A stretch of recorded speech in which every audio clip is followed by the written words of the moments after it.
ہائے ہائے ہائے ہائے، بہت لمبا حساب کتاب لکھا ہے. دیکھو، باغی بن کے شادی کرو، باغی بن کے نکاح کرو، کر کے بتاؤ سوسائٹی کی ایسی کی تیسی. اگر سورس آف انکم نہیں ہے تو اس نیت سے کمانا شروع کرو کہ شادی کروں گا، اللہ مدد کرے گا آپ. اور کسی چیز میں آر محسوس نہ کرو. ٹماٹر کی ریڈی لگانی ہو ریڈی لگا لو، اللہ دیکھنا کیسی برکت دے گا. آپ کا ایک وقت پہ ٹماٹروں کا بزنس ہوگا، سمجھ رہے ہو. اور رکشا چلانا ہے، رکشا چلاؤ، نکاح کو فوکس کرو. نکاح کرنے والوں کے ساتھ اللہ نے مدد کا وعدہ کیا. میں نے سرسری طور پہ خط پڑھ لیا، لیکن میں یہ پڑھنے کے قابل نہیں ہے جو انہوں نے حالات لکھے ہیں نا، سنانے کے قابل نہیں ہے لوگوں کو. تو اس لیے آپ نکاح کو فوکس کرو، اللہ کی مدد انشاءاللہ آپ کے ساتھ ہوگی. ماں باپ سے پوچھ کے جو شادی کرتا ہے بہت بڑا بے وقوف ہے، اس کو بے وقوفی کا ایوارڈ ملنا چاہیے. میں آپ کے سامنے ماں باپ کے کتنے حقوق بیان کرتا ہوں کہ نہیں کرتا. مجھے نہیں یاد پڑتا کبھی مجھے والدین کا تذکرہ اور میں نے اپنے رونے کو ضبط نہ کیا ہو. یہ رشتہ ایسا ہے نا ماں باپ کا، انسان نہیں آنکھوں پہ ضبط کر سکتا. شادی میں نے اپنے ابا اماں کو بلیف نہیں کرائی، سمجھ رہے ہو. جب ہم نے شادی کی ہماری اماں تھوڑی خوش تھی دوسری شادی پہ کہ بیٹا ماشاء اللہ ماشاء اللہ. کون خوش ہوتا ہے؟ رشتہ ہی نہیں مل رہا تھا. جہاں جاتے لڑکی والے کہتے اماں کو تو لے کر آؤ، ہم کہتے اماں ہی تو سب سے بڑی رکاوٹ ہے. تو ہم نے اپنی اماں کے ٹوٹی پھوٹی کوشش کی قدموں میں جنت تلاش کریں. میں نہیں کہہ رہا ہم نے بہت کوئی خدمت کی ہے، تو ٹوٹی پھوٹی کوشش کی کہ اماں ہم سے راضی ہی جائیں. الحمدللہ راضی ہی گئی ہیں دنیا سے. لیکن بھائی اللہ پہلے ہے. تو اللہ میاں نے کہا ہے کہ جو ہے نا یہ ماں باپ تمہیں آخرت میں عذاب سے نہیں بچا. نکاح ہم اللہ کا حکم سمجھ کے کرتے ہیں، امی کے کہنے پہ بولو نہیں کرتے، کلچر کے کہنے پہ تھوڑی کرتے ہیں. تو شادی ایسی کی تیسے میں نے کر لی. اماں بہت غصے ہوتی تھی، میں اماں کے پاؤں پکڑنے جاتا تھا، وہ رشتہ ہی نہیں دے رہا تھا نا کوئی. مسئلہ یہ تھا کریں کیسے، خالی نظریے لے کے گھوم رہا تھا میں. ٹھیک ہے، لوگ سن کے کان پک گئے تھے، یار مفتی صاحب دوسری شادی ہر وقت تو کر لو نا. ابے میں نے کہا وہ رشتہ ہی نہیں دے رہا تو کہاں سے کریں؟ کیوں نہیں دے رہا بھائی؟ کہیں طلاق یافتہ بیوہ کہیں بات چلاؤ، بولتے اپنی اماں کو تو بھیجو. اماں جانے کے لیے ایگری نہیں ہے، اب بیوی کو تھوڑی لے کے جائیں گے دوسری شادی کے لیے، وہ تو ویسے ہی ایگری نہیں ہوتی. لے کے کس کو جائیں؟ کوئی جا ہی نہیں رہا. تو بہرحال پھر میرے بڑے بھائی کو ہم نے غیرت ویرت دلائی تھوڑی سی. بڑے بھائی کو نا، ان کو اس وقت تو تھوڑی سی غیرت آئی. جب شادی کے بعد مسائل آئے ہیں نا تو وہی انہوں نے بھی میرے اوپر نزلہ گرایا، یار اس نے مروایا، مجھے بھی اس نے مروا دیا. ان کو نہیں پتا تھا اتنا سخت ریئیکشن ہوگا کہ میں بھی پھنسوں گا اس میں. تو اور میرے دو بھائی آخر میں ایگری ہو گئے تھے، چلو ٹھیک ہے کر لے یار. ایک بھائی نے بات کی جو میری اہلیہ ہے نا ان کے والدین سے، ہاں چلے ٹھیک ہے اب کرے گا. تو یہ ان کو یہ ڈر تھا کہ یار اگر میں انوالو نہیں ہوں تو پتہ نہیں کہاں کر لے جا کے یہ کوئی آڑا ترشا، کوئی خاندان میں کوئی ایسی چیز نہ ہو. وہ راضی نہیں تھے وہ بھی، لیکن وہ اس لیے ہو گئے کہ یار یہ ڈھیٹ آدمی ہے، یہ کر کے چھوڑے گا. تو اب اگر ہم انوالو نہیں ہوئے تو پتہ نہیں کوئی اٹھا کے آڑے ترشا ہمارے خاندان میں بدنما کوئی دھبا نہ لگ جائے نا، کوئی منہ دکھانے کے قابل نہ رہے خاندان میں. تو ابھی کم از کم کسی اچھی جگہ پیغام بھیجا ہوا ہے اس نے خاندانی لوگوں میں. تو اس لیے وہ نہ چاہتے ہوئے آ گئے، لیکن عین وقت پہ وہ بھی مکر گئے عین وقت پہ. اور پھر کیا ہوا، جو چھوٹے بھائی کو میں نے کہا تو آ جا نکاح میں، کوئی تو ہو جس کو میں شادی میں بٹھاؤں. تو اس نے کہا میں آ رہا ہوں. عین وقت پہ وہ کمبخت بھی نہیں آیا. میرا بھائی ہے، میں تو کہہ سکتا ہوں نا چھوٹا ہے، کمبخت ہے نہیں، بڑا نیک آدمی ہے، لیکن میرا تو حق بنتا ہے نا. عین وقت پہ وہ بھی مکر گیا، نکاح نامہ لے کے گھوم رہا. لڑکی والے کہہ رہے ہیں کسی کو تو لے کر آؤ بھائی، ہم لوگ خاندانی لوگ ہیں، ایسے تھوڑی ہوتا ہے. الحمدللہ بڑے میرے سسرال بہت اچھے لوگ ہیں، وہ بھائی کسی کو تو لے کر آؤ بیٹا، ہم نے ایسے کبھی نہیں، ایسے وہ رخصتی ایسے نہیں ہوتی. تو میں کیا کس کو لے کر آؤں؟ 2-4 دوست میں نے ادھار پکڑے، کہیں سے ادھار پکڑے. ہر شخص ڈر رہا تھا کہ یار ہم بھی پٹیں گے بیٹا تیرے ساتھ. رشتے دار سارے کہ یار ہم پہ بھی بلی آئے گی. سب سے پہلے سوال ہوگا شادی میں گیا کون کون تھا. سب بھاگ گئے. تو 2-4 پھر رہ گئے تھے. ان کو اتنی بد دعائیں ملی ہیں نا بعد میں، اتنی. ان کے جب بھی اب تک کوئی مسئلہ ان کے ساتھ ہوتا ہے نا کہتے ہیں دیکھا جو کرو گے وہ بھرو گے. اب تک ان کو تانے دیے جاتے. تو اس موقع پر پھر ہماری اماں راضی نہیں تھیں. ہم نے کہا کوئی بات نہیں یار، اماں کی ویلیو ہے ہمارے دل میں، لیکن اللہ پہلے ہے بھائی. ہم نے کر لی. 15 دن کے بعد اماں کو پتہ چلا. میں جب اپنے گھر آیا تو مجھے گھر کی مستورات کے رونے دھونے کی ایسے آوازیں آ رہی تھی جیسے گھر میں کسی کا جنازہ ہو گیا ہو. میری والدہ بھی رو رہی ہیں, سب بہنیں بھی رو رہی ہیں, ہائے یہ اب شادی ہوئی ہے یار. چلو بیوی روئے سمجھ میں آتا ہے, اس پہ سوکن آئی ہے نا, سارے ہی رو رہے ہیں. پڑوسنوں کو پتہ چلا, ہائے ہائے ہائے ہائے ہائے اس مولوی نے ہائے ہائے کیا کر دیا. پڑوسی برے بن گئے میرے لیے سب, جس کو ابھی تو ماحول بن گیا ہے, ابھی تو ماحول بن گیا ہے, جب میں نے کیا تھا ماحول نہیں بنا ہوا تھا. لوگ اچھمبے کی نظر, بھائی یہ کیا ہو گیا. پھر وہی میں مشہور قصہ ہے, میرے پر اتنا دباؤ آیا نا, اتنا دباؤ, میں گریبان کھول کے ایسے گھوم رہا تھا جیسے موسٹ وانٹیڈ. اور میرے سسر بڑے پاورفل تھے, کمزور نہیں تھے, ابھی ان کے زیادہ ڈیٹیل میں نہیں جاتا میں. اور جو ہے بہت کچھ تھا, بھی کیا بتاؤں یار, اچھا نہیں ہے نا, پھر وہ لوگ بھی بولیں گے بھائی تو کیا کر رہا ہے. تو یہاں تک ہوا کہ پھر میں استاذ محترم حضرت مفتی ابو لبابہ صاحب کے پاس گیا. اتنا ٹینشن میں تھا میں نے کہا, انہوں نے کہا کیوں آئے ہو, پہلے کبھی اس سلسلے میں حاضر ہوئے نہیں کسی غم میں. تو میں نے کہا دوسری شادی میں نے کی ہے, بہت ٹینشن ہے یار, بہت دباؤ ہے میرے اوپر, میں کیا کروں. انہوں نے لفٹ ہی نہیں کرائی مجھے. وہ گئے دوسرے کمرے میں, کسی شاگرد سے بولا, میرے کلاس فیلو سے, بولو اس کو جا کے بولو ہم بے وقوف ہیں, اس کی صحت دیکھو. میں بہت دبلا پتلا تھا, میں بہت باریک سا تھا, اب تو میں کافی ہیلدی ہو گیا ہوں, میں بہت ہی دبلا تھا, 60 کلو میرا وزن تھا, اور مالی حالات بھی کوئی بہت اچھے نہیں تھے. انہوں نے کہا ہم پہ پیسہ بھی زیادہ ہے, ہماری صحت بھی اچھی ہے, ہمیں سنتیں پوری کرنے کا خیال نہیں آ رہا. اس کو دیکھو. اور اب آیا روتا ہوا, رو نہیں رہا تھا, یعنی صورت میری رونے والی بنی ہوئی تھی. پھر مجھے کہنے لگے, اس شاگرد سے کہا, مجھے ڈائریکٹ کہا بھی نہیں, لفٹ نہیں کرائی گئی, کیونکہ یہ کیس ہی ایسا ہی نہیں ہے کہ اس میں کوئی کیس بنتا ہی نہیں ہے, یہ تو تم نے خود حماقت کی ہے. پھر کہنے لگے اس شاگرد سے کہ اس کو جا کے بولو, کچھ لوگ جو ہے شہد کے چھتے میں ہاتھ ڈال کے ڈائریکٹ شہد کھا رہے ہوتے ہیں, اور بولتے ہیں مکھیاں کاٹ کی ہو رہی ہیں, اور یہ شہد کے چھتے میں منہ دے کے شہد پی رہے اور بول رہے ہیں کہ مکھیاں کیوں کاٹ رہی ہیں. میں نے کہا اب ساری زندگی کے لیے گالیاں تمہارا مقدر ہے, ہم تو بالکل ہی منہ ہمارا اور چھوٹا سا ہو. تو اماں کے یہ حالات. پھر جب زیادہ غم آتے ہیں نا انسان پر, تو اس کو انجوائے کرنا شروع کر دیتا ہے. یا تو میں ڈپریشن میں چلا جاتا, سر جا کے پھوڑ دیتا اپنا, خودکشی کی طرف جاتا, یہی ہوتا نا, ہر طرف سے بے عزتی ہو رہی ہے. یا میرے پاس ایک راستہ یہ تھا, ایسی کی تیسی, بھاڑ میں جائے یار. پھر ہم نے یہ کیا, ہم نے کہا جاؤ. میں جب دلائل میں غور کرتا تو دلائل میں ہمارا پلڑا کیا تھا, بھاری تھا.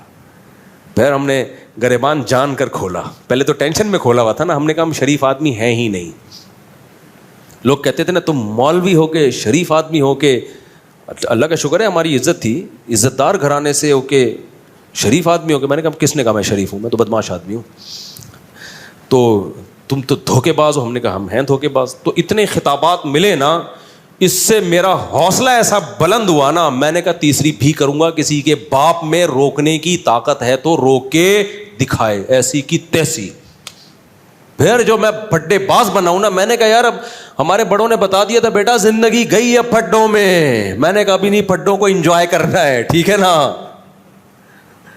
یہ ہوا. تبھی تو میں کہتا ہوں دوسری شادی انتہائی ڈھیٹ قسم کے لوگوں کا کام ہے. یہ بغیرتوں کا, یعنی بہت ڈھیٹ قسم کے لوگوں کا کام ہے, سمجھ رہے ہو. اس میں بہت کچھ سننا پڑتا ہے, پھر برداشت کرو. پھر میرے اوپر دباؤ آیا, طلاق دو, اس کو دو یا اس کو دو. بہت دباؤ آیا میرے اوپر, دوسری کو چھوڑ دو. میں نے کہا میرے نا قتل کر دو, قتلے بنا کے بوری میں بند کر کے گدھوں کو کھلا دو, طلاق نہیں دوں گا میں. آج بڑے بے غیرت ہوتے ہیں, بے غیرت لوگ. دوسری شادی کی, عورت سے فائدہ اٹھایا, اور تھوڑے دنوں میں اس کو طلاق دے دی کہ جی میری پہلی بیوی کا دباؤ بہت تھا, میں مجبور تھا. ابے تو بے شرم آدمی, جب تیرے میں دم نہیں تھا تو نے کیا کیوں ہے؟ یہ بہت کیسز آ چکے ہیں. تبھی میں دوسری شادی والوں کو فوراً اپریشیٹ نہیں کرتا. جب کوئی آگے بتاتے نا دوسری کی ہے میں نے, ابھی کی ہے, ابھی آگے پتہ چلے گا, فوراً چھوڑ دیتے ہیں. ذرا سا دباؤ آتا ہے, میں تعریفیں نہیں کرتا بھائی اپنی, لیکن موٹیویشن کے لیے بتانا پڑتا ہے. ہم نے جب کی ہے, ہم پر جو دباؤ آیا ہے نا آپ سوچ نہیں سکتے, بہت دباؤ آیا ہے. تو میں نے کہا کہ مجھے, یہ میرے الفاظ ہیں, آپ بھی سیکھ لو. میں نے کہا مجھے قتل کرو, چاپڑ لے کے بوٹیاں بنا کے کوؤں کو کھلا دو, یہ ہو سکتا ہے, طلاق نہیں ہوگی. اب غلط کیا, صحیح کیا, کر لیا, بس. سب کہہ رہے تھے غلط کیا, میں کہہ رہا تو چلو اس پہ مشورہ کریں گے, غلط کیا کہ صحیح کیا, کر لیا. اب یہ ریورس نہیں ہوگا, یہ عمل, سمجھ رہے ہو, اب یہ عمل ریورس نہیں ہوگا. تو ایسے دھماکے کرنے ہیں تو کرو بھائی, ورنہ جیسے تمیز سے بیٹھے ہوئے ہو نا ایسے زندگی گزارو. لیکن خدا کی قسم اس ٹینشن کا اپنا مزہ ہے یار. اتنا مزہ آ رہا تھا نا گریبان کھول کے, ابھی ادھر جا رہا ہوں, اب وہاں گالیاں سننے کو ملی, پھر ادھر آ رہا ہوں. تو اس سے اتنے فائدے مجھے زندگی میں حاصل ہوئے, اتنا کانفیڈنس. پھر میں نے کہا اب تیسری کروں گا, پھر پھڈے. ابھی میرا بیٹا مجھے کہہ رہا ہے ابا میری شادی کر دو, زبان سے نہیں کہہ رہا, ادھر ادھر سے اشارے کروا رہا ہے. تو میں نے پتہ ہے کیا کہا ہے, میں کر دوں شادی, مجھے کوئی وہ نہیں ہے, میں بچوں کی شادی بر وقت کرنے کا قائل ہوں. ہاں میں لوگوں سے یہ کہتا ہوں کہ بچے میں اگر ذرا سا بھی خطرہ ہے نا کہ باپ پہ بوجھ بنے گا, پھر اپنے خرچے پہ نہیں کرو, کیونکہ بعض بچے ابا کے خرچے پہ کر کے پروڈکٹ ہر سال آتی رہے گی ان کی, وہ سارے خرچہ کون اٹھائے گا, وہ اپنی ذمہ داری نہیں اٹھاتے. تو پھر ایسے میں ماں باپ کو کبھی ترغیب نہیں دیتا کہ اپنے خرچے پہ بیٹوں کی شادی کرو. ہاں بیٹا سمجھدار ہے, آپ کو پتا ہے کہ یہ اپنی ذمہ داریاں پوری کرے گا, ابھی بے روزگار ہے, کل روزگار لگ جائے گا, تو پھر باپ کو چاہیے کر دے. لیکن مسئلہ میرے ساتھ ایک یہ آ رہا ہے کہ یار اگر میں اپنی بہو ابھی اسی گھر میں لے آؤں اور ساس بہو کے جھگڑے ہو گئے شروع, تو اپنے جھگڑے تو انسان نمٹا سکتا ہے, دوسروں کے نہیں نمٹا سکتا. تو پھر میں اپنے بارے میں بولتا ہوں تیرا کیا ہوگا کالیا, یعنی میرا کیا ہوگا کالیا, کیونکہ میں نے پہلے دوسری کی, پھر پھڈے ہوئے, پھر تیسری کی, پھر دوبارہ سے دونوں کے الگ سے پھڈے شروع ہو گئے, پھر چوتھی کی, پھر تینوں کے پھڈے. اب میں جا کے میری زندگی تھوڑا سکون میں آئی ہے, پھڈے مڈے ختم ہوئے, اب میں بہوؤں کے پھڈے شروع کر دوں, نہیں سمجھ میں آ رہی میرا خیال ہے. کیونکہ اب میں لے کر آیا تو میری بیگم کا پھڈا ہوا میری بہو کے ساتھ. مرد نہیں جھگڑے میں کرتا یار, مرد کا سسر کہے گا بہو سے کی خدمت کرنی ہے بیٹا کر لو, اللہ تمہیں جنت دے گا, نہیں کرنی تو بھاڑ میں جاؤ یار, ایسی کی تیسی. مرد اس چیزوں میں اگنور کر لیتا ہے.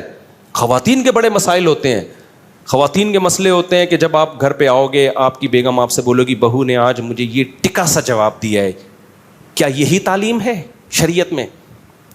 تو میں بہو سے پوچھوں گا کیوں بھائی ٹکا سا جواب دیا ہے, جھوٹ بول رہی ہیں یہ جھوٹ بول رہی ہیں, آپ جھوٹ بول رہی ہیں, میں کہ جھوٹی ہوں؟ بھائی وہ جھوٹی نہیں ہے, وہ سچی ہیں. پھر آپ اس سے پوچھو گے کہ خدا کی قسم پاگل ہو جاؤ گے نا, الٹے لٹک کے مر جاؤ گے, یہ فیصلہ کرنا کہ ان میں صحیح کون ہے غلط کون ہے, برباد ہو جائے گی تمہاری زندگی. سارے جمعے اتوار کے بیانات ختم, مسائل کے سیشن ختم, میں ساس بہو کے جھگڑے ہی بیٹھ کے نمٹاتا رہوں گا. میرا نظریہ یہ بھائی بہو لاؤ, بچوں کی شادی ٹائم پہ کرو, بولو بھائی آئے گی نہیں اس گھر میں, سمجھ رہے ہو, ٹینشن مت پالو اپنے لیے, آئے گی دوسرے گھر میں. اپنے بیٹوں سے جا کے ادھر ہی جا کے مل لیا کرو, بہو سے بھی عزت دے دے گی, ٹھیک ہے بیزتی کا خطرہ ہوا تو بیزتی سے پہلے نکل آؤ. کیا خیال ہے؟ آج کل کی بہویں مارکیٹ میں کہاں سدھری بھی آ رہی ہیں یار. میں جانتا ہوں جوائنٹ فیملیوں میں عزت دار لوگ بڑے تمیز سے رہ رہے ہیں, ہمارے اپنے ریلیٹیو ہیں, ساری بہویں اکٹھی بڑی لائف کو انجوائے کر رہے ہیں وہ لوگ, لیکن ہر جگہ ایسے نہیں ہوتا. اب ہم جب لائیں گے ہمیں کیا پتہ ہے اگلا نکلے گا کیا, اچھے نکل آئے تو بہت اچھی بات ہے, نہیں تو بھائی ہماری تو زندگی برباد ہو جائے گی یار. تو میں جوائنٹ فیملی کا اس زمانے میں قائل نہیں ہوں. الگ الگ صاحب بچوں سے بھی میں نے بولا ہے, ابھی ایک بچہ نے زیادہ اشارے بھیجے نا, میں نے کہا بیٹا گھر ارینج کر لے, شادی میرے خرچے پہ ہوگی تیری, یہاں نہیں آئے گی. اب آپ کہہ سکتے ہو مجھ سے آپ گھر بھی بچے کے لیے آپ ارینج کر لیں, اور میرے ماشاء اللہ 8 بیٹے ہیں, تو اگر میں 13 گھر میں چلاؤں گا تو IMF سے مجھے قرضہ دلا دو بھائی. اور بیٹے میں ایک بھی نالائق نکل آیا نا جس کو عادت ہو گئی ابا کا مال کھانے کی, وہ تو میرے بچے پیدا کرنے والے بیانات روزانہ سنے گا بیٹھ کے, خوب اسپیڈ سے بچے نکالے گا اور میری گودوں میں لا کے ڈالتا رہے گا. سمجھ رہے ہو؟ پھر بھی مجھے قبول ہے یار, ہمارا ظرف بہت بڑا ہے الحمدللہ, لیکن بگڑ جائے گا. ایسا ہوتا ہے نا کہ ابا جب تک میں کما نہیں رہا تو فی الحال میرے بچے بھی آپ پالیں, میری بیگم کو بھی آپ پالیں, کوئی بات نہیں, بہو بھی بیٹیوں کی طرح ہوتی ہے, پال لیں گے یار, جہاں اللہ نے اتنا کھلایا ہے اور کھلا دے گا. لیکن مسئلہ بگڑنے کا خطرہ ہوتا ہے کہ جب فری پھوکٹ کی لڑکوں کو عادت پڑتی ہے نا, ایک دفعہ بگڑ گئے تو قیامت تک نہیں اٹھتے. تو لڑکوں پہ تو ذمہ داریاں ڈالو. ایک واقعہ سنا کے اس ٹاپک کو ختم کرتا ہوں. ہمارا ایک جاننے والا ٹھیکیدار ہے, بہت پیسہ ہے اس کے پاس. میں نے کہا یار تمہیں اللہ نے اتنا نوازا ہے, اتنا تم کما رہے ہو. کہتا ہے یہ سب میرے باپ کی مہربانی ہے. میں نے کہا شاید اس کے باپ نے بہت پیسہ دیا. کہہ رہے نہیں, میرے باپ نے میرے سامنے سے روٹی چھین لی تھی. کہہ رہا میں ہڈ حرام تھا ونس اپون اے ٹائم, باپ کے ٹکڑوں پہ پلتا تھا, گھر آ کے کھاتا رہتا تھا, اور جا کے لڑکوں میں بیٹھ کے سٹے. کہہ رہا میرا باپ سمجھاتا رہتا تھا بیٹا کچھ کر, بیٹا میں کرتا نہیں تھا. ایک دن باپ نے میرے سامنے سے کھانا ہٹا لیا, بولا آج کے بعد تو اپنے خرچے پہ کھائے گا. کہہ رہا اس وقت تو مجھے بڑی بے عزتی, لیکن باپ نے میری خیر خواہی میں کیا, سمجھ رہے ہو, مجھے اپنے پاؤں پہ کھڑا کرنے کے لیے. کہتے ہیں نا مجھے چلنا سکھانے کو سہارا چھین لیتا ہے. بچوں سے بعض دفعہ سہارا چھینا جاتا ہے تاکہ اپنے پاؤں پہ چلنا سیکھیں. بچہ سمجھتا ہے میرا باپ ظالم ہے, مجھ سے بیساکھی چھین رہا ہے. بھائی ڈاکٹر یا باپ بیساکھی آپ سے اس لیے نہیں چھین رہا کہ آپ کو وہ گرانا چاہتا ہے, وہ آپ کو اپنے پاؤں پہ کھڑا کرنا چاہتا ہے. بعض دفعہ اللہ کی طرف سے ایسے حالات آتے ہیں کسی نوجوان پہ کہ وہ اسٹیبل ہو جاتا ہے, وہ اپنے پاؤں پہ کھڑا ہو جاتا ہے. تو شاعر نے اسی کو کہا مجھے چلنا سکھانے کو سہارا چھین لیتا ہے. اللہ بعض دفعہ سہارا چھینتے تاکہ تم خود چلنا سیکھو. تو کہہ رہے ہیں میرے باپ نے میرے سامنے سے کھانے کی پلیٹ ہٹا لی اور کہا اب تو اپنے خرچے پہ کھائے گا. کہہ رہا اس وقت تو مجھے بڑی بے عزتی محسوس ہوئی, لیکن جب ہوش آیا تو میں سمجھ گیا. اس کے بعد میں نے کمانا شروع کیا, محنت کی, اور آج کروڑوں میں کھیل رہا ہے وہ آدمی. تو ڈر یہ بعض دفعہ ہوتا ہے کہ آپ اپنے بچوں کی اپنے خرچے پہ کرانا شروع کر دو, پتہ چلا وہ کیا بن گئے, اپاہج. تو کراؤ ضرور. لوگ مجھے کہتے ہیں مفتی صاحب کبھی آپ بیان کرتے ہو اپنے خرچے پہ بیٹوں کی شادی کرا دیا کرو, کبھی آپ کا بیان آ رہا ہے نہیں کرایا کرو. بھائی یہ بچوں کی نوعیت پر ہے. جس بچے کے بارے میں آپ کو یہ خطرہ ہو کہ یہ اپاہج ہے, کر کچھ نہیں رہا ہے, یہ نالائق آدمی ہے, اس کی کبھی بھی مت کراؤ. کیونکہ اگر اس کی تم نے شادی کرا دی وہ اسپیڈ سے بچے نکالے گا دبا کے, اور تمہاری گود میں لا کے ڈالتا رہے گا, خرچہ ایک بھی نہیں اٹھائے گا, اور پھر اور پوستی ہو جائے گا وہ. لیکن اگر بچہ سمجھدار ہے, آپ سمجھتے ہو کہ جو کام اس کے ذمہ لگایا جاتا ہے وہ کر رہا ہے, پڑھائی کو فوکس کیا ہوا ہے اور محنت کر رہا ہے, اس کی اپنے خرچے پہ کرایا کرو.